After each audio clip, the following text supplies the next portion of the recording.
Boa tarde.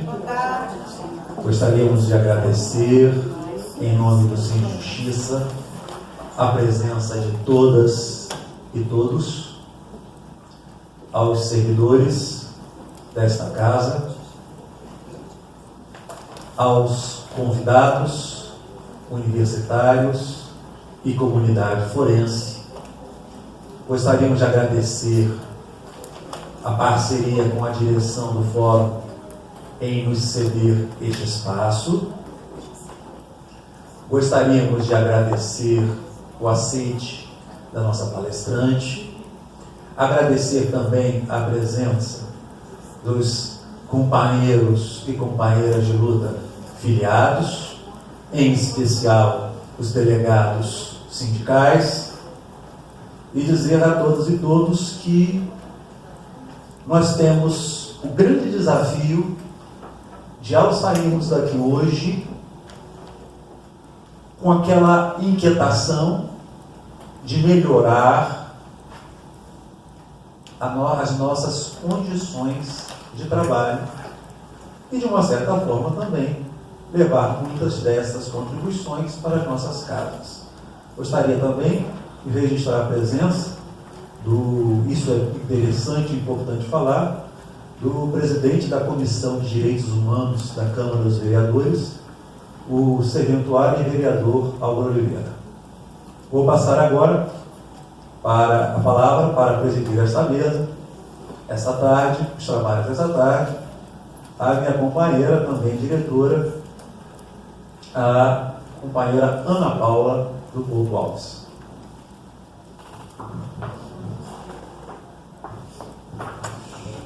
Boa tarde a todos e todas também. Eu gostaria muito de agradecer a presença dos colegas que aceitaram o convite que fizemos, né? Desde a semana passada a gente está aqui percorrendo as serventias para poder falar da importância e da discussão desse tema, né? Dada a situação que a gente tem vivido aqui no tribunal de uma decadência assim, nas nossas condições de trabalho.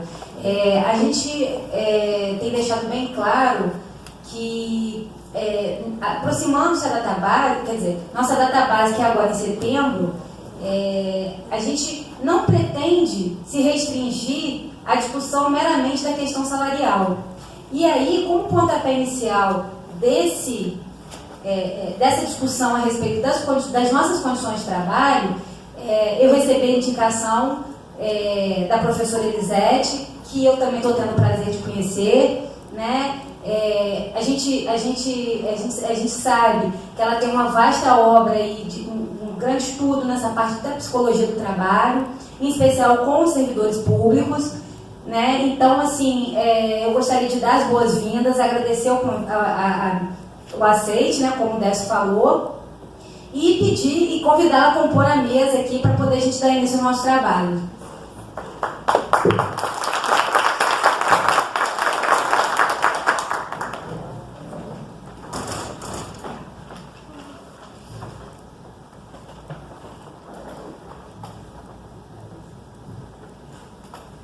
Boa tarde.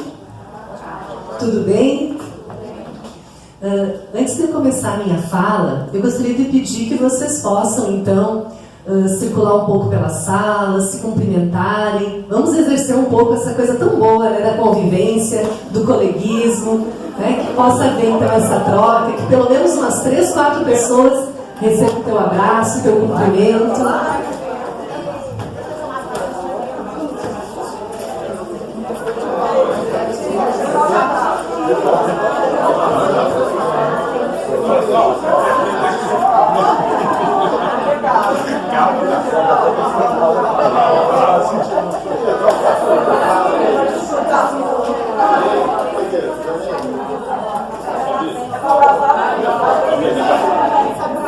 Estou sozinho também. Tá sozinho aí?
Então, agora aquecidos, né? Tem algo melhor que o calor humano? Não, né, gente?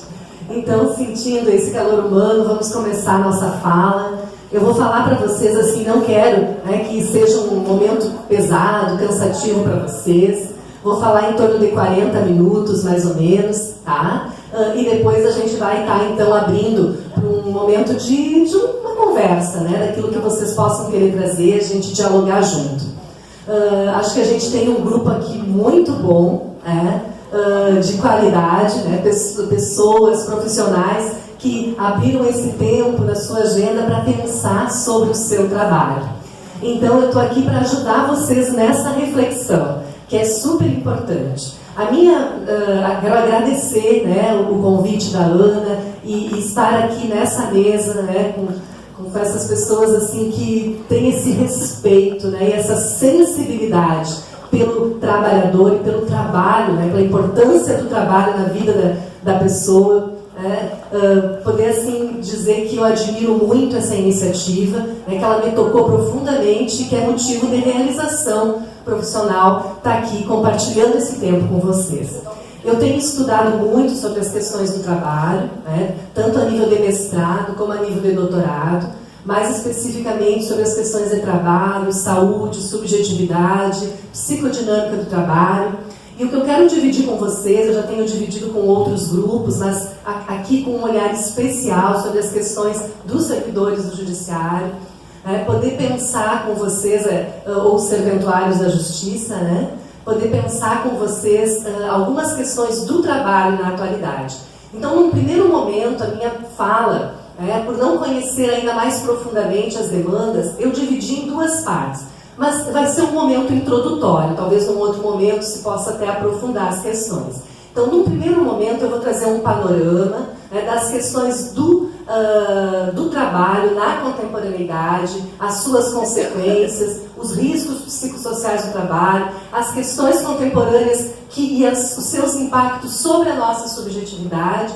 E numa segunda parte, eu quero pensar junto com vocês aquilo que está depois dos dois pontos, que é possibilidades de enfrentamento e transformação.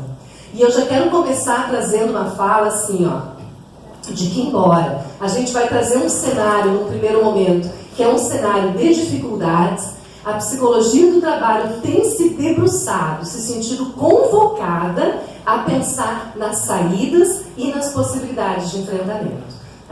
Quando a gente pensa a realidade, não é para se sentir vítima dela.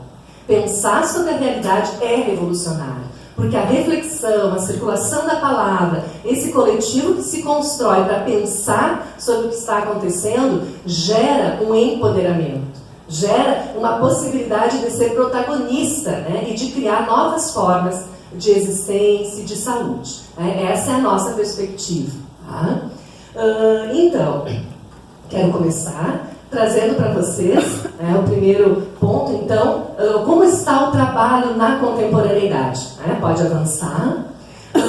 Mas antes de chegar no contemporâneo, talvez vocês já tenham parado para pensar de onde vem a palavra trabalho. Instrumento de 3 cordas aplicado em tortura. Então, toda a etimologia da palavra, ela vem na direção de colocar trabalhar como sinônimo de torturar ou ser torturado. Né? Então, no italiano, no espanhol, no francês, travaglio, né? Então, são todas derivações etimologicamente, né, de tripaliare. E aí, se nós formos pensar, nós também já naturalizamos essa ideia. Né? A gente já associou, por exemplo, o trabalho do parto, né? Essa enchente deu trabalho, esse menino dá trabalho. Quer dizer, nós já associamos a palavra trabalho com dor, com sofrimento, sem perceber. A gente vai naturalizando isso. E quando a gente entra em processos de tortura, a gente acha isso natural. Por quê? Porque já faz parte da nossa história, da nossa cultura, entender que trabalho é assim mesmo. Tanto que se alguém chegar para nós e reclamar muito do seu trabalho, dizer que não aguenta mais, que está cansado, que está pesado, a gente vai achar nada mais natural, né? Vai até se compadecer e entender, porque é assim mesmo. Agora, se alguém chegar e der um pulo, gente, eu estou amando meu trabalho, estou feliz, que ótimo, gente, segunda-feira, a gente vai achar muito estranho, né? Porque naturalizamos a ideia de que trabalhar e sofrer são sinônimos. E isso foi naturalizado, pode passar só antes um pouquinho, isso foi naturalizado, pode voltar, ao longo, né, da nossa história. Só que nós temos estudado que, embora, né, historicamente haja essa naturalização, o trabalho ocupa um outro lugar nas nossas vidas. Nós passamos a maior parte do nosso tempo trabalhando. Desde que nós somos pequenos, uma das primeiras perguntas que nos fazem é: o que vai ser quando crescer? Né? Eu tenho gêmeos. E quando eu tinha eles lá no ventre, na hora do ultrassom, um deles estava o tempo todo com os pezinhos se movimentando. E aí, ó, esse vai ser atleta. Né? O outro estava sempre com a mãozinha assim: esse vai ser psicólogo. Quer dizer, desde o ventre, nós mesmos já sonhamos, já pensamos, já relacionamos ao trabalho. Está fazendo uma montagem, vai ser engenheiro. Né? E nós já associamos. E aquela pergunta, o que vai ser quando crescer, acompanha a nossa trajetória. A profissão dos nossos pais, estar ou não estar empregado, ou estamos no trabalho ou desejando estar. O trabalho vai conformando a nossa identidade, né, nosso sentido de ser, né, quanto vai formando a nossa subjetividade, modos de vida, de trabalhar, de habitar, de se relacionar. Né, até a hora que a gente almoça ou janta tem a ver com o nosso trabalho. Então, como que nós vamos naturalizar o fato de algo que é tão central na nossa vida ser uma tortura? Como naturalizamos isso? Como aceitamos isso ao longo da nossa existência? E vamos levando. A ponto, né, de um servidor ter dito numa pesquisa que eu fiz, ele disse assim: olha, eu estou numa prisão de 30, 40 anos, mas já estou brevemente vou ser libertado. Está quase no fim da minha pena. Nossa. Né? Ou, poxa, quando eu bato meu ponto, ali eu começo a ser feliz. Então, quer dizer, palavras como essas, frases, expressões como essa vão sendo tornadas banais. Né? Enquanto que, né, o trabalho, a função do trabalho para a nossa personalidade é ser um mediador central de realização, saúde e emancipação. Pode passar. Então, esse slide nada mais traz que a ideia de que nós fomos naturalizando a dor e o sofrimento como relacionados ao trabalho, né?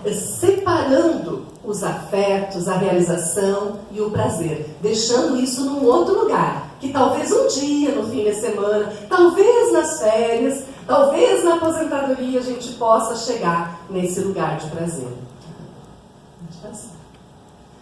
E é importante, então, para a gente entender também o trabalho contemporâneo, que a gente entenda como ele foi evoluindo ao longo da história. Né? Antes da Revolução Industrial, a relação do ser humano com o trabalho era completamente diferente do que ela é hoje. Né? Havia o trabalho no campo, o trabalho do artesão, havia toda uma outra relação com a natureza, né? Com o tempo, com as horas, o ritmo circadiano ele era respeitado. Né? Quando nasce o sol, aí vem o pôr do sol, eu acordo. quando a luz vai se apagando, entra a melatonina, entram outros hormônios que vão, né, possibilizando aquela fadiga dos neurônios, eu vou cansando, fecho os olhos, durmo. Havia um respeito aos ritmos circadianos.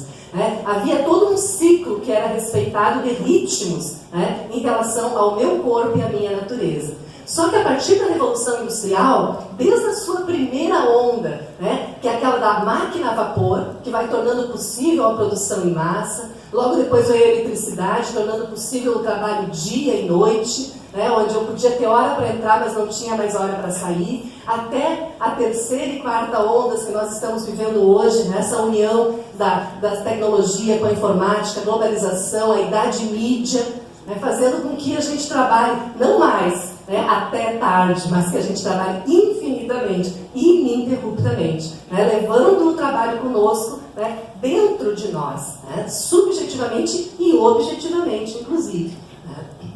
Então, nós vamos viver um primeiro momento que é o chamado Taylorismo, Fordismo. Lembra daquela linha de montagem? Quem assistiu aqui o filme do Charlie Chaplin, que ele acaba entrando na máquina, enlouquece para vencer o ritmo da máquina. E aí essa linha de montagem vai entrando dentro da gente, de tal forma que chega um ponto que a gente também não consegue mais parar.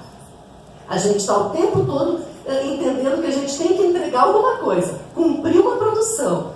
A partir daí, nós internalizamos o relógio. Time is money. Tempo é dinheiro. Não se pode mais perder tempo. E a linha de montagem, então, que estava lá na fábrica, ela passa a invadir o nosso tempo de vida, nosso tempo de existência. E a gente fica lá, como se estivesse numa roda de hamster, o tempo todo. Mas, no tempo taylorista e fordista, nós ainda tínhamos uma forma de trabalho em que havia um tempo determinado de produção. Havia o início e havia o fim do trabalho. O que muda na atualidade? Pode passar.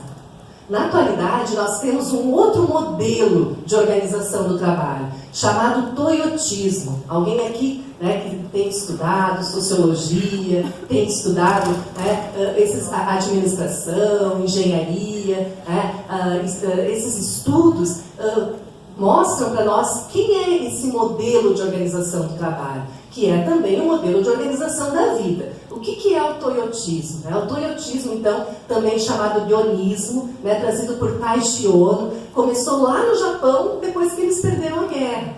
O que acontecia lá no Japão? Um país pequeno, tinham perdido tudo, e eles precisavam criar um método de produção que tornasse possível trabalhar com pouca mão de obra, com pouco espaço físico, com pouco estoque de matéria-prima. E eles criam, então, a produção just in time. Somente o necessário, no tempo necessário, na quantidade necessária, segundo as demandas do mercado. E aí se começa a criar um novo mercado para a produção. Um mercado altamente volátil, que quer coisas diferentes, não quer mais aquele carro preto lá que o Ford oferecia, quer diversidade, quer diversificação. E vai entrando dentro de nós essa ideia. O toyotismo ele dá super certo lá no Japão, só que esse modelo ele vai se espalhando pelo mundo todo. Por quê? Porque embora nós não tenhamos o problema de espaço que tinha o Japão, nós vamos ter concorrentes, nós vamos ter outras questões, a crise do petróleo, outros problemas na nossa economia, outros choques que vão acontecendo, que vão demandando de nós também um mercado que não é mais aquele mercado totalmente fiel, e nós precisamos, o capitalismo então precisa vencer as suas crises cíclicas e se tornar flexível, se adaptar ao novo mundo que começa a se estruturar. E aí entra essa lógica toyotista. No nosso país ela vai ficar forte por volta de 2007, quando a fábrica Toyota veio para o nosso país, e vai trazer esse modelo, gente, que é um modelo que nós vivemos até hoje. Na verdade, o toyotismo, ele se espalha não só nas linhas de produção das fábricas, criando as células, os times, os grupos de qualidade,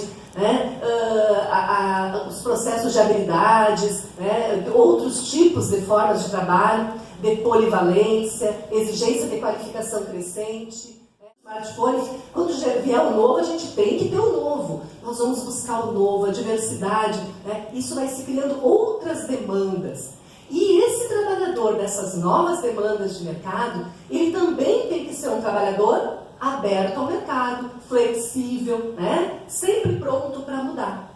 E é isso que acaba entrando, então, no nosso trabalho. O que vai acontecer a partir do toyotismo? Uma das lógicas principais do toyotismo é que uma pessoa pode fazer o trabalho de várias. Isso se chama multifuncionalidade. Então, o que se exige de nós? Que nós sejamos polivalentes. A polivalência é uma das primeiras lógicas, a polivalência e a flexibilidade. Temos que ser abertos, né, e fazer várias coisas ao mesmo tempo. E sem a gente se dar conta, nós vamos, um lugar onde trabalhava 10, agora trabalha 1. No lugar onde trabalha 20, agora trabalha 5. E nós já vamos exigindo dos nossos filhos pequenininhos que eles já sejam polivalentes, que eles tenham agenda cheia, que eles consigam fazer várias coisas ao mesmo tempo, que eles não se dirijam a uma coisa de cada vez, né? Que eles consigam realmente lidar com esse processo. E sem a gente perceber, isso foi gerando aquilo que Antunes, é um estudioso dessa área, Ricardo Antunes, ele vai chamar de desemprego estrutural, né? Ou a crise, né, do trabalho. Por quê? Porque aí vai chegando um ponto em que nós não temos mais também nem como articular muitas frentes, porque nós vamos nos fragilizando enquanto trabalhadores. E isso vai abrindo todo o processo, espaço, né, todo o espaço para os processos de acumulação flexível, de flexibilização das leis do trabalho, e tudo isso que a gente está vendo, né, e está assistindo no momento atual. Então, é importante a gente entender e estudar esse modelo de organização do trabalho que tomou conta como uma lógica, né, em todo o mundo, em todas as áreas, seja no serviço público, seja no privado, em todos os segmentos, e que a gente, sem perceber, entrou nisso. E é tão forte, gente, que nós acabamos nos apressando também. Nós não percebemos que nós chegamos num supermercado e no lugar de 10 caixas tem 3, 4. Que nós queremos a nossa pizza chegando rápido, mas no lugar onde 10 motoboys trabalhavam, agora 3 tem que fazer toda a cidade. Quer dizer, nós continuamos exigindo do outro. E o pior, continuamos exigindo de nós mesmos essa polivalência. De tal forma que se a gente não der conta disso, a gente vai achar que o problema não está no modelo, né, que foi gerado, mas está em nós. Nós nos culpabilizamos. A gente acompanha casos de pessoas que trabalham o dia todo no lugar, de noite, fim de semana, e aí elas vão procurar ajuda médica porque acham que não estão conseguindo dar conta, que precisavam dar conta. Mais horas, me dá um remedinho aí, alguma coisa para mim acordar, outra para mim dormir, sem perceber que, na verdade, esses processos entraram na nossa vida. E não foi de mansinho, não. Foi chegando de uma forma que nós internalizamos essa lógica. Hoje não precisa mais ninguém dizer para nós. Nós mesmos colocamos para nós essa incumbência, de sermos polivalentes e de darmos conta. Sem perceber que isso vai desrespeitando os limites do nosso corpo, da nossa mente. Então, é fundamental que a gente possa pensar sobre isso. No Japão, já se está estudando os efeitos disso. Nós temos hoje no Japão os fenômenos chamados karoshi ou karoshi jatsu, que são os fenômenos de morte súbita ao final de longas jornadas de trabalho. O karoshi jatsu, que é os suicídios relacionados ao trabalho. Casos assim, mais de 1.500 casos por ano relatados. Lá já se tem mais dados. Se lá, que já tem toda uma disciplina para esse tipo de proposta, imagina em outros países como nós ocidentais, como que fica a gente exposto a essas lógicas de trabalho. Pode passar. E aí trazer brevemente que isso vai gerando uma sociedade da gestão. O que é essa sociedade da gestão? É uma sociedade que o valor numérico, monetário, econômico fica acima dos valores humanos, sociais, dos direitos humanos básicos mesmo. Então, nós vamos sendo convidados a ser um empreendedor, nos tornamos um capital que tem que ser produtivo, dentro daquela lógica do homo econômico já trazida pelos economistas clássicos, né? Adam Smith, David Ricardo, onde eles vão falar que o homem é o centro de toda a riqueza. Ao falar isso, não estamos recebendo um elogio, né? Estamos mostrando o quanto a gente gera riqueza realmente, né? Mas o quanto isso também, essa riqueza, ela não retorna muitas vezes para nós, enquanto capital humano, né? Enquanto patrimônio humano mesmo. É importante pensar dentro desse enfoque a reforma gerencial no serviço público. Esse é um tema que eu discuto profundamente na minha tese de doutorado, né, que é essa lógica do setor privado, das metas, né, dos processos, das formas de trabalho, do gerenciamento, entrar para dentro do serviço público, desrespeitando a singularidade, a ética do bem comum, os resultados sociais, todos os processos, o escopo e a singularidade do trabalho no serviço público. Né? Ferindo aquilo que Chanlay, um pesquisador francês, ele vai dizer que é assim um dos pilares do serviço público, que é poder propiciar e continuar se referenciando a uma ética que é essa ética de promoção de direitos, de garantia de direitos, do bem comum. Né? Isso vai sendo ferido num ponto em que as metas impedem que realmente haja um cuidado sobre esse outro para poder garantir os seus direitos. E junto com isso, gente, a cultura do alto desempenho, que nos coloca sob pressão, gerando aquilo que nós estamos chamando de esgotamento profissional. Pode passar.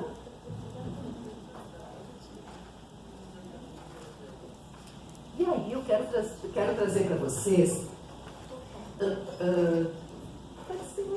três palavrinhas gregas, né, que eu gosto de discutir, inclusive em sala de aula com os meus alunos. Os gregos, eles vão dizer que há 3 dimensões no trabalho. Né? Diante desse cenário de contemporaneidade que eu trouxe para vocês, vamos tentar ampliar nossa visão, né? Trazer uma reflexão aqui. Eles vão dizer que existem pelo menos 3 dimensões no trabalho. E a gente vai ver que a gente está se concentrando apenas em uma delas, chamada dimensão do labor. Hannah Arendt, uma filósofa, ela tem um livro chamado A Condição Humana, ela vai dizer que o mundo está se laborizando. O que ela quer dizer com isso? Que o trabalho está sendo reduzido meramente à dimensão do esforço pela sobrevivência. Sabe? Aquilo de correr atrás da máquina, matar um leão por dia, chegar ao final de mais uma semana, ao final de mais um mês, sem os outros processos que seriam essenciais na palavra trabalho. Para o mundo grego, essa dimensão do labor deveria ser a menor de todas. E trabalho deveria, então, estar ampliado para outras 2 dimensões. Uma delas, pode passar, a dimensão da praxis. Aqui é a praxis grega, tá? Não a marxista, a praxis grega, que é que o trabalho deveria acessar a dimensão da palavra. O que é essa dimensão? É esse espaço que a gente está construindo aqui. No final da minha fala vai ser dada a liberdade para vocês falarem. Talvez alguns falarão, outros não, mas a palavra vai ser dada a vocês. Esses espaços estão reduzindo-se cada vez mais no contexto de alto desempenho, né? No contexto que a gente está vivendo nesse momento. E isso é fundamental. As pessoas, elas já não param mais para dialogar, conversar, trocar ideias, sabe, jogar uma conversa fora, nem que seja na hora do cafezinho. Esses espaços de convivência, de palavra, de troca, de pensar conjuntamente, de se reunir, nem que seja para desabafar. Bom, daqui a pouco, falando junto, aparece algo, uma solução, uma saída. Esses espaços que nós chamamos na psicodinâmica do trabalho, e à luz da ergonomia francesa, nós chamamos de poros da jornada de trabalho, isso vai se reduzindo cada vez mais. E o que acontece quando fecha os poros? Pensa na nossa pele. Imagina, nosso corpo, quando fecha os poros, o que acontece? Superaquecimento. Superaquecimento e intoxicação. A gente se torna tóxico. Tóxico intoxicando o outro, o ambiente nosso se torna tóxico, A gente leva isso, inclusive, para a nossa família, para as nossas áreas externas. Por quê? Porque os poros de circulação da palavra, de pensar conjuntamente, né, de convivência, estão fechados na jornada de trabalho. E isso é muito sério por dia.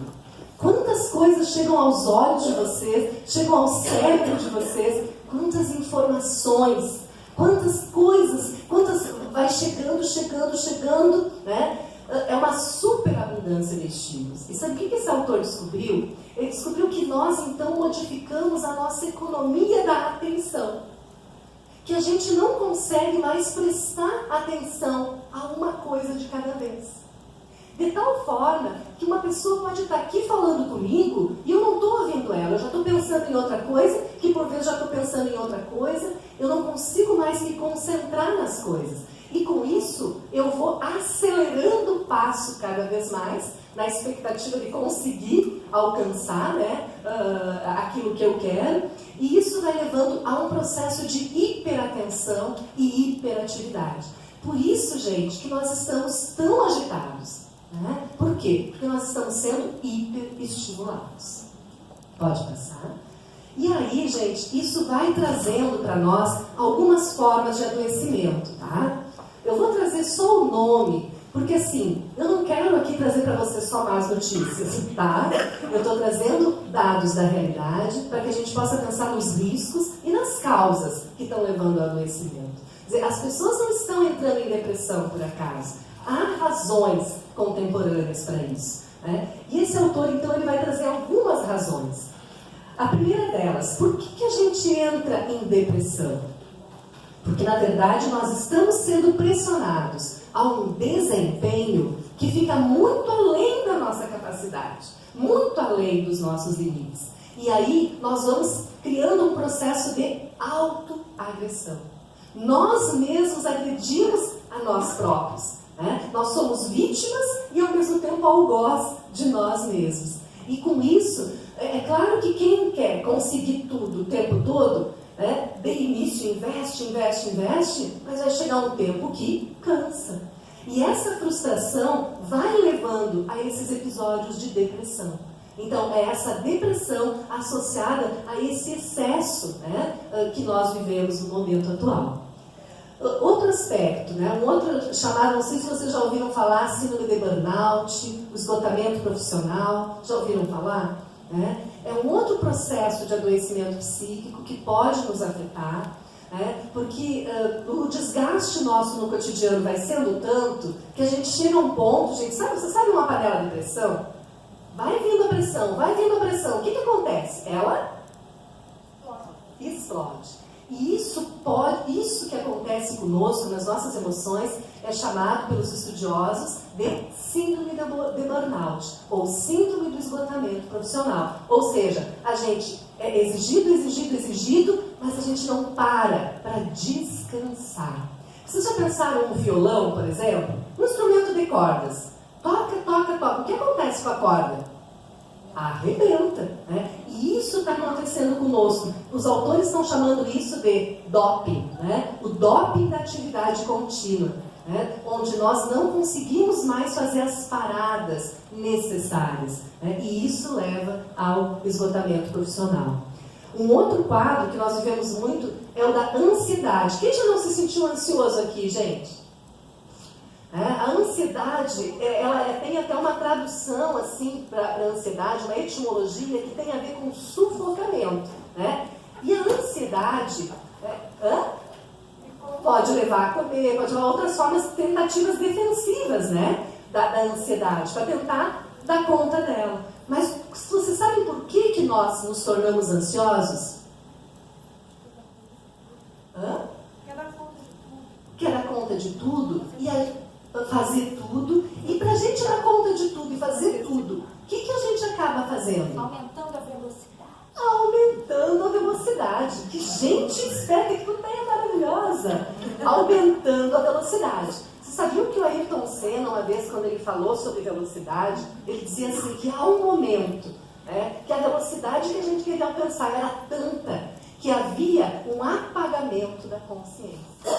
E aí o que acontece? A gente para de pensar, a gente para de refletir, a gente entra na ação, né? Sem perceber o que a gente está fazendo, sem perceber o quanto a gente está sendo impactado por aquilo. E é esse processo de aceleração que leva à ansiedade. A gente acha o contrário, né? Que se a gente está ansioso, vamos acelerar, vamos resolver, e é o contrário. Quanto mais aceleração, mais ansiedade. Então, a importância da gente se dar conta disso, né?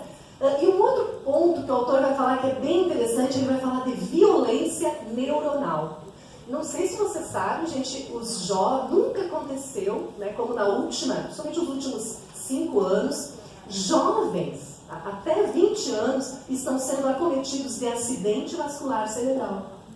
E esses quadros, eles são gravíssimos porque eles ficam incapacitados para o trabalho. São mais graves até que os que acontecem após os 40 ou 50 anos. Por que isso? Em função do que o autor diz que nós estamos vivendo, que é uma violência neuronal. A gente não está se dando conta do impacto que está sendo causado para nós. Porque, gente, antes, quando vinham as montanhas de papéis, né? Por exemplo, entrava alguém aqui para me trazer um processo ou para me trazer um trabalho, via que eu estava cheio, o trabalho era visível, a pessoa até voltava para trás, não, volta amanhã, volta semana que vem, estou vendo que você está cheio de trabalho. Hoje, né, o trabalho é imaterial, né? Tem 2 autores que falam sobre isso, Lazarato e Neri, vão falar sobre o conceito do trabalho imaterial. É um trabalho que eu não consigo pegar, não consigo ponderar, não consigo visualizar. Eu mesmo não consigo argumentar, né, que eu estou cheio de trabalho. E isso vai gerando uma violência que é neuronal, né, sobre o nosso cérebro, a ponto de gerar um quadro de estresse e de fadiga causado por isso. Então, gente, depressão, síndrome de burnout, ansiedade, estresse, fadiga, tem suas causas no contemporâneo. É muito importante, é claro, né, que algumas pessoas poderão ter uma predisposição maior ou menor, mas o gatilho está no local de trabalho, na pressão contemporânea que invade o contexto de trabalho. E se a gente não der uma paradinha para pensar sobre isso, isso toma conta de nós. Isso vem de tal forma... Sabe, quem já pegou uma onda no mar, que aquilo veio por cima e você não teve controle nenhum, né? Quando a gente perde o controle, né, é porque a gente não está com o chão, né, sob os pés. A gente não está parando, firmando o pé para ver aquilo que está acontecendo. E aquilo vem vindo para cima de nós, de uma forma muito forte, muito contundente. E aí o último ponto que o autor vai dizer, que o projeto de vida dentro dessa velocidade alucinante, ele não é um projeto, ele é um projétil, né, que a gente dirige contra nós mesmos. E aí nós vamos poder entender todos os processos, né, infelizmente, em que as pessoas acabam colocando fim à sua própria vida, né, o seu projeto, no qual ela investiu tanto, chega a um ponto de esgotamento que ela não aguenta mais, se torna um projétil. Pode passar? E aí o último ponto, tá, que eu vou trazer para vocês antes da gente pensar nas formas de prevenção, estratégias de enfrentamento, já estamos chegando lá, né? É a parte que eu mais gosto. Mas a gente primeiro tem que refletir, né, sobre as causas, para a gente poder ter um panorama da realidade. O último ponto são os riscos psicossociais no trabalho. Alguém já ouviu falar sobre isso? Não? Talvez alguém. É importante, gente, que a gente... o que é correr riscos? Existem, por exemplo, se você está num local, né, em que pode acontecer um incêndio, você sabe quais são os riscos de incêndio, né? Ou de acontecer um acidente de trabalho. Está lá o mapa de riscos para acidente de trabalho, né? Nós temos os riscos que nós corremos. Agora, sobre as nossas emoções, né? Sobre a fragilidade das dos nossos sentimentos, dos nossos afetos, quais são os riscos? Porque se a gente, vocês concordam comigo? Se a gente souber os riscos, a gente tem muito mais força para poder, então, tentar preveni-los. Concorda? Né? Então, há esforços no mundo inteiro, gente, para entender quais são os riscos psicossociais para o adoecimento psíquico no contexto do trabalho, para que a gente possa identificar e fazer frente a eles. Tá? Então, os riscos psicossociais, eles nada mais são que levantar quais são os aspectos no trabalho que causam um desequilíbrio. Ou seja, é como uma balança do outro. Agora, quando se exige mais do que eu sou capaz, o que acontece? O outro lado da balança cai. Isso são os riscos psicossociais. Quando não há um equilíbrio entre o que está sendo pedido e exigido e aquilo que eu tenho condições de dar. Pode passar. E aí nós temos definido aqui os principais riscos psicossociais. Então, gente, eu não vou entrar em detalhes, tá? Porque é um tema bastante amplo e profundo, mas segundo várias pesquisas, foi definido, inclusive, por uma comunidade europeia, tá? Para que a gente pudesse ter como referência os principais riscos psicossociais, que eles podem variar de uma instituição para outra, né? No seu grau e intensidade. Então, os riscos psicossociais seriam os ritmos de trabalho. Então, precisamos analisar o ritmo de trabalho. Pessoal, horas de trabalho não tem a ver com ritmo, vocês sabiam? Eu posso ter uma pessoa que trabalhou 8 horas e uma pessoa que trabalhou 4 e dizer para vocês que a que trabalhou 4 trabalhou mais do que a que trabalhou 8. Vocês sabem disso? Porque existe a hora de trabalho e existe a intensidade do trabalho. Então, por exemplo, nessa situação que a gente vive hoje no trabalho intermitente, pode ser exigido que uma pessoa que trabalhe 10 horas, ela faça as 40 em 10. Né? Ou ela dê conta das 40 em 10. Isso significa intensificação do trabalho. E isso a gente tem que ficar atento. Né? O ritmo de trabalho, o nosso ritmo. Né? O quanto está havendo de equilíbrio ou não aí. Esse é o primeiro risco psicossocial. O segundo, as cargas de trabalho exaustivas. Ou seja, uma coisa é ter uma carga de trabalho, outra é ter uma sobrecarga. Não podemos naturalizar sobrecarga. Ela pode acontecer em algum momento, mas não pode ser o cotidiano de trabalho. Né? A difícil conciliação trabalho-família. Trabalho-família, gente, é outro risco psicossocial fundamental. Se não está havendo espaço para a família, alguma coisa está errada. Vai gerar um desequilíbrio. Eu conheço vários casos de trabalhadores que, após uma palestra como essa, né, mudaram, sim, a forma como trabalhavam. Né? Um trabalhador, no final, chegou a me dizer assim: eu estava saindo, a minha filha estava dormindo. Eu voltei, já era a hora dela estar dormindo de novo. Ou seja, eu não conheço a minha filha. Né? Então, que isso seja de vez em quando, a gente sabe que todo mundo tem momentos, tem dias. Agora, quando isso se torna uma rotina, né, a OIT, que é a Organização Internacional do Trabalho, ela dá orientações para que haja conciliação entre trabalho e família.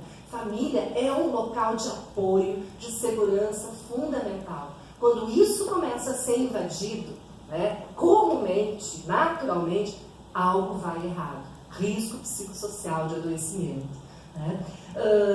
Aqui as exigências contraditórias, né? Ou seja, um dia pede uma coisa, outro dia pede outra, as regras mudam, não são claras, não são definidas, não são transparentes, eu entro em contradição com os meus valores, né? Eu não tenho controle, autonomia sobre o meu trabalho. Algo tem que ser pensado. Né? O que está acontecendo aí? Nessa organização de trabalho, eu conviver cotidianamente com aquilo que eu não concordo, que fere meus valores, que entra em contradição, né? Algo não está bem, e se isso acontecer com muita frequência, risco psicossocial de adoecimento. A questão das mudanças, né? As mudanças a gente sabe, gente, elas acontecem, né? O serviço público, elas vão acontecer, a gente sabe, mas há formas e formas de fazer a gestão da mudança. Quando a gestão da mudança, ela gera insegurança, né? Ela gera situações, né, e de constrangimento, alguma coisa está errada. Né? A Capelli, ele vai dizer que muitos estão vivendo, né, a síndrome do sobrevivente. Nós não podemos viver essa síndrome. Nós temos que ter minimamente condições condições de estabilidade e segurança. Né? Quando isso está em jogo, e conforme a intensidade disso, eu corro o risco de adoecer. É onde tudo isso são fontes de desgaste, né, que podem levar ao adoecimento. A questão da comunicação, né, e do apoio. Gente, isso é fundamental. Eu quero trazer mais uma vez. Quando eu falo em apoio, eu não estou falando só do apoio das chefias, porque eu vejo, gente, isso a gente até está começando um trabalho no IFE, há toda uma preocupação com a questão da capacitação dos gestores.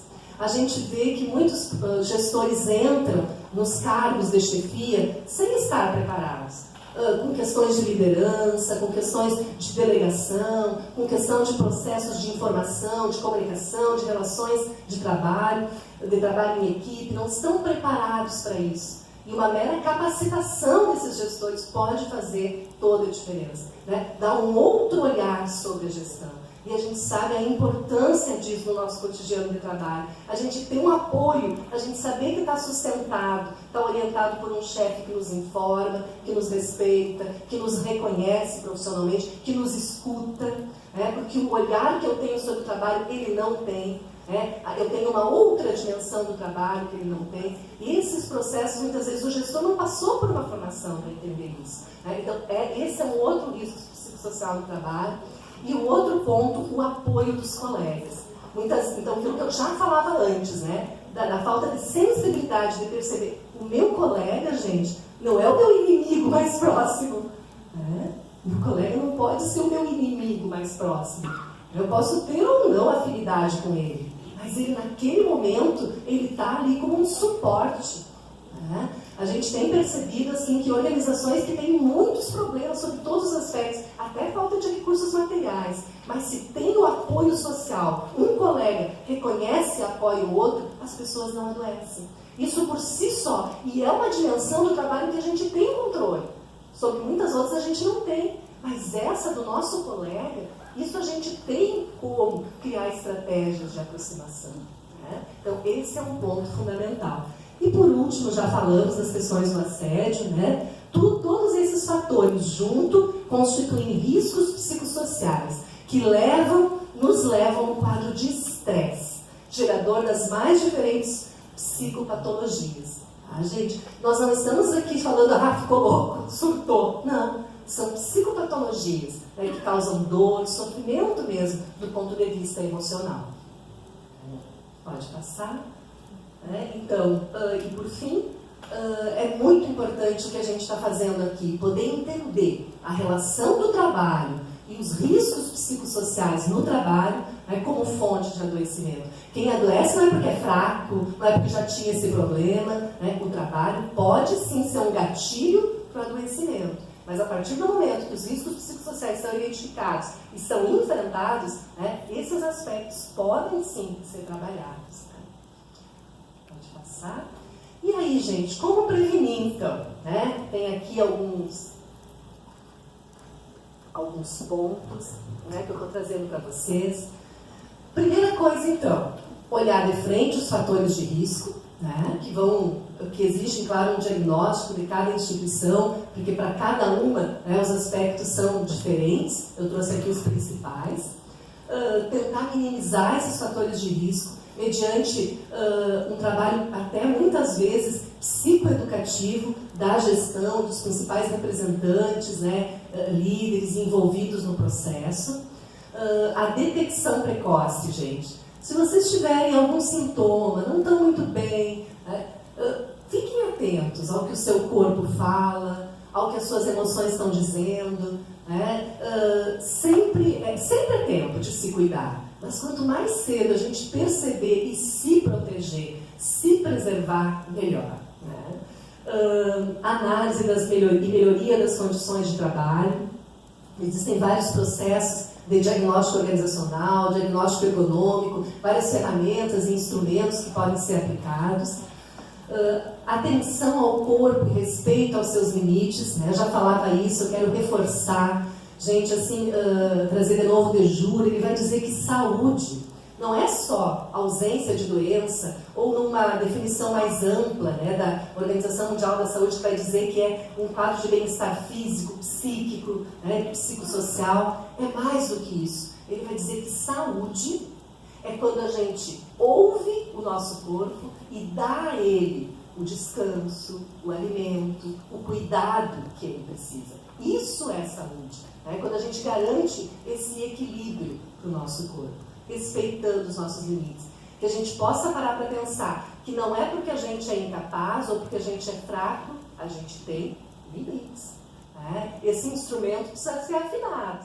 Né? Quer dizer, a construção coletiva de estratégias de enfrentamento, né? É claro que a gente pode atuar no nível individual, né? Tem uma instituição em que a gente está iniciando um projeto agora de extensão e a gente criou um plantão psicológico, onde a gente está começando essa escuta do trabalhador, primeiro num nível individual, porque havia muitas demandas, né, para essa escuta, mas o nosso foco é criar estratégias de prevenção, de promoção de saúde no nível coletivo. Também, né? Criar esses espaços que a gente falava antes. Né? E, gente, o compartilhar. A gente foi perdendo um pouco essa... não só os homens, né? Porque diz assim que os homens falam menos, compartilham menos, mas nós mulheres, quer dizer, independente do gênero, nós estamos cada vez menos compartilhando. Sabe o que é compartilhar? Né? É fazer com... é partilhar, é contar o que está acontecendo, é dividir, né, para poder somar. E aí entra o chamado efeito bumerangue. Eu estou esperando do outro que me puxe o tapete. Daqui a pouco eu ofereço ajuda. E esse, para quem eu oferecer ajuda, vai ver, poxa, né, ela pode me ajudar, eu também posso ajudar da outra vez. Né? Essa atitude de dar e receber. Né? Esses processos, essas relações, elas são fundamentais. Que a gente chama do efeito bumerangue, né? Aquilo que eu lanço, eu também recebo de volta. E nós estamos, assim, os desafios e as perspectivas que a gente tem, tá? A gente está estudando muito todas as questões que eu trouxe para vocês. O objetivo é a gente construir mesmo técnicas, estratégias, fazer com que as políticas voltadas à saúde do servidor efetivamente sejam colocadas em prática. Esse é um grande objetivo, né, da psicologia aplicada ao trabalho. Por quê? Porque a gente não pode ser conivente, né, com o fato das pessoas estarem adoecendo no trabalho. O trabalho não foi feito para isso. E aí vem a pergunta, né? Dá para ser feliz no trabalho? Diante de tudo isso?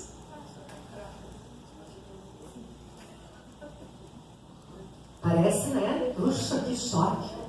Até agora, falando todas as questões contemporâneas, os riscos, a aceleração, a pressão, todos os processos, né, que a gente vive. E, de repente, essa pergunta, que é isso? Dá para ser feliz no trabalho? Sabe que a gente podia, na verdade, fazer a pergunta ao contrário, e a gente ia se assustar. Considerando, qual é a maior parte do tempo que a gente vive? É no trabalho ou fora dele? No trabalho, né? Então, a pergunta que deveria chocar seria o contrário. Será que diante disso dá para ser infeliz no trabalho? Essa deveria ser a pergunta que nos chocasse, né? E não essa. Mas é essa que nos choca. Né? Então, como é importante parar para pensar sobre isso? O que eu estou fazendo no meu trabalho? O que o meu trabalho está fazendo comigo? E aí vem, gente, alguns aspectos, algumas potências, né? Só para dividir com vocês. Pode passar essas aí que eu já falei, pode passar também. Né? Volta só aqui. Então, volta só uma. Trabalho jamais deveria ser sinônimo de adoecimento. Trabalho não é só produzir, mas sim transformar a si mesmo. É nesse aspecto que reside a potência do trabalho como agente de promoção de saúde. Pode passar. Então, gente, as organizações precisam urgentemente de uma gestão humana, próxima do trabalho e dos trabalhadores. E aí eu vou trazer só algumas frases, né, para a gente responder como estratégias de enfrentamento. Primeiro, o poder da humanização. O que é humanizar? O que é humanizar? É a gente pensar que as empresas, as instituições, as organizações, sejam públicas, sejam privadas, são feitas por pessoas. E pessoas têm sentimentos, pessoas têm limites, pessoas têm momentos difíceis, pessoas têm afeto, têm família, necessidades. Primeiro passo, o foco nesse contexto é humano. E o que é humano, né, no trabalho? Né? Outro aspecto, a ética. Né? A gente se fala tanto hoje, parece que a ética é uma palavra desgastada, mas o contexto do trabalho é um lugar onde os preceitos éticos precisam ser disseminados. Né? Que acordos éticos a gente precisa estabelecer? Que acordos éticos a gente tem e não estão sendo cumpridos? Pode passar. O poder da liberdade para criar. Já falei nesse autor, Dejur, ele vai dizer que tem dois tipos, que a gente sempre sofre no nosso trabalho, né? Sempre tem os ossos do ofício. Mas quando a gente é reconhecido pelo nosso trabalho, a gente pode criar, pode fazer algo que a gente acredita, o trabalho tem sentido. E aí ele vai dizer que o sofrimento se transforma em prazer e realização. O poder da solidariedade, da cooperação. Humberto Maturana é um estudioso e ele vai dizer assim, ó, que nós...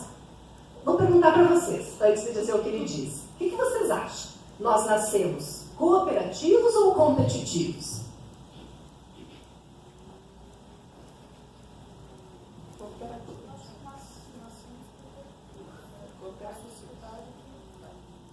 Perfeito.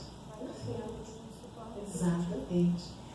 Parece, hoje, olhando, que o natural do ser humano é ser competitivo, né? Mas nós nascemos cooperativos, dependentes, ligados. Né? Então, a cooperação, embora pareça uma coisa tão distante, cooperação, solidariedade, parece que competição e solidão são mais naturais, né, do que cooperação e solidariedade. Mas quando a gente começa a desenvolver isso como práticas éticas dentro das organizações, a gente vai vendo que as pessoas estão sedentas por isso. Poxa, parece que as pessoas dizem, quando a gente começa a falar sobre isso, poxa, parece que está derretendo o gelo. Estou me sentindo gente de novo. Estou me sentindo apoiada, acolhida. Né? Eu vivenciei um caso dentro de uma instituição pública, rapidinho contar para vocês, é no outro estado, então, né, não tem problema assim, não vai expor a pessoa. Em que um servidor, ele no meio de um encontro assim coletivo, ele disse, gente, ninguém aqui gosta de mim. E ele estava há 2 anos trabalhando nesse setor, tinha sido transferido de uma outra cidade, e ele disse, vocês me odeiam, né? E vocês sabiam que por causa disso, eu acordo de manhã, eu não tenho vontade de ir trabalhar, eu preciso tomar remédio para dormir. Eu não aguento mais, eu estou pensando em me matar. Eu não aguento mais isso. E aí os colegas olharam para ele e falaram, realmente, a gente está te isolando, mas a gente achava que era você que não gostava de nós. Não, quando eu cheguei aqui, a primeira vez eu dei bom dia, vocês nem sequer me responderam. Em nenhum momento. Poxa, mas a gente achou que você foi que não chegou assim com a gente, como você deveria chegar. Você estava chegando num grupo novo. Mas, colega, a gente não odeia você. Eles nem ao menos olhavam mais para essa pessoa, como se essa pessoa fosse invisível para eles. Eles não tinham percebido, né, o assédio moral que eles estavam praticando, que a gente chama do assédio moral horizontal, com esse colega. E aí eles disseram assim, colega, que bom que você pode falar sobre isso. Daqui para frente nós vamos ficar abraçados em ti. E aí foi muito interessante, porque no final do encontro, a porta era bem mais estreita do que essa, eles saíram todos abraçados e ele no meio.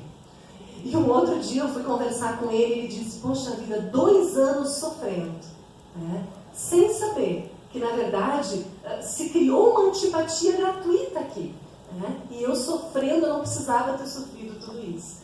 Então, gente, muitas vezes a gente vai achar que as pessoas, que isso é normal, que as pessoas odeiam umas às outras, que o ambiente é competitivo mesmo, enquanto que as pessoas estão sedentas de cooperação, de coleguismo, de solidariedade, né? Não é tão difícil quanto parece ser, né, abrir esses espaços. Pode passar? O poder da comunicação e da participação, o poder do reconhecimento. Me conta uma coisa, gente. Você já reconheceu o teu colega essa semana? Já deu um parabéns para ele? Já deu um ok? A gente acaba esquecendo, né? E você sabia que o reconhecimento é um dos pilares da saúde mental? A gente está tão acostumado, né, que a gente vai ter cobrança, que a gente vai criticar, que a gente esquece de se reconhecer e reconhecer o outro. Celebrar as nossas vitórias e também, né, celebrar com o outro. Tá? E, por fim, gente, tem 2 slides, eu já estou terminando. E eu quero trazer, assim, na prática, né, diante de todos esses aspectos que eu trouxe, o enfrentamento dessas questões que a gente dialogou até aqui. É claro que isso aqui, gente, não encerra o assunto, são só alguns pontos, né? Porque eu prometi que ia trazer para vocês possibilidades, tá? Então, esse é o ponto que a gente está. Então, primeiro, ergonomia, tá? Quer dizer, é importantíssimo e existem profissionais, existem equipes, né, multiprofissionais preparadas para fazer o diagnóstico ergonômico, poder entender os ritmos de trabalho, a intensidade das metas, a questão realmente das tarefas, das atividades, poder entender a dinâmica daquele trabalho e propor pausas, revisão de metas, de sobrecarga e construir alternativas. Existem, então, né, estratégias que podem ser alavancadas de análise do contexto do trabalho para evitar, né, o adoecimento. Segundo, os programas de qualidade de vida no trabalho. Há hoje, né, a nível federal, vários programas de qualidade de vida no trabalho que estão sendo implantados em várias instituições federais. Tá? É possível criar comissões, um comitê local, né, que vá focar mesmo na atenção integral à saúde e na promoção de programas que visem qualidade de vida no trabalho. Isso é fundamental. Outro ponto, pensar a política para a saúde do servidor de forma coletiva.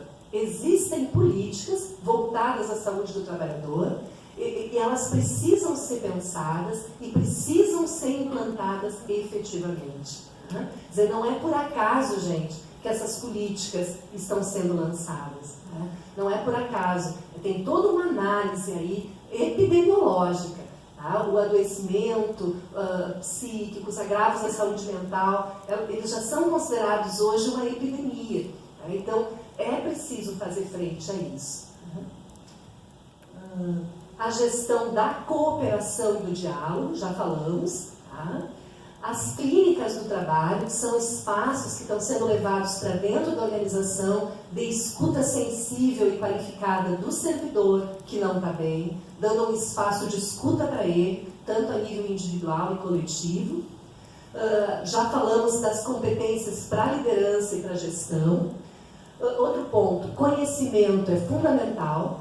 Né? A gente pensa, o que adianta saber? Não, quando a gente sabe, a gente tem condições de enfrentar a realidade. O que não dá é para, né, virar as costas para a realidade. Então, é importante realizar pesquisas junto aos servidores, avaliar a saúde mental, as causas do adoecimento em cada contexto, as causas do absenteísmo, que é a falta ao trabalho, do presenteísmo, que é o trabalhar doente, a presença ou não de assédio moral, as condições de trabalho, clima de trabalho, ambiente de trabalho, dentre outras questões e condições nocivas que podem ser prevenidas ou pelo menos minimizadas. Né? Campanhas educativas, sensibilização, capacitação como essa que a gente está fazendo. Tá? E é importantíssimo que, além da gente ter a meta, essas metas numéricas que estão aí e que têm que ser repensadas, que haja uma meta que seja saúde dos servidores e magistrados, com foco na diminuição dos índices de adoecimento. Essa é uma meta que precisa ser implementada, né? Considerando os limites individuais e as singularidades de cada trabalhador. E, por fim, o trabalho, gente, é muito mais, né, do que estar aqui 4, 8 horas, 30 horas semanais.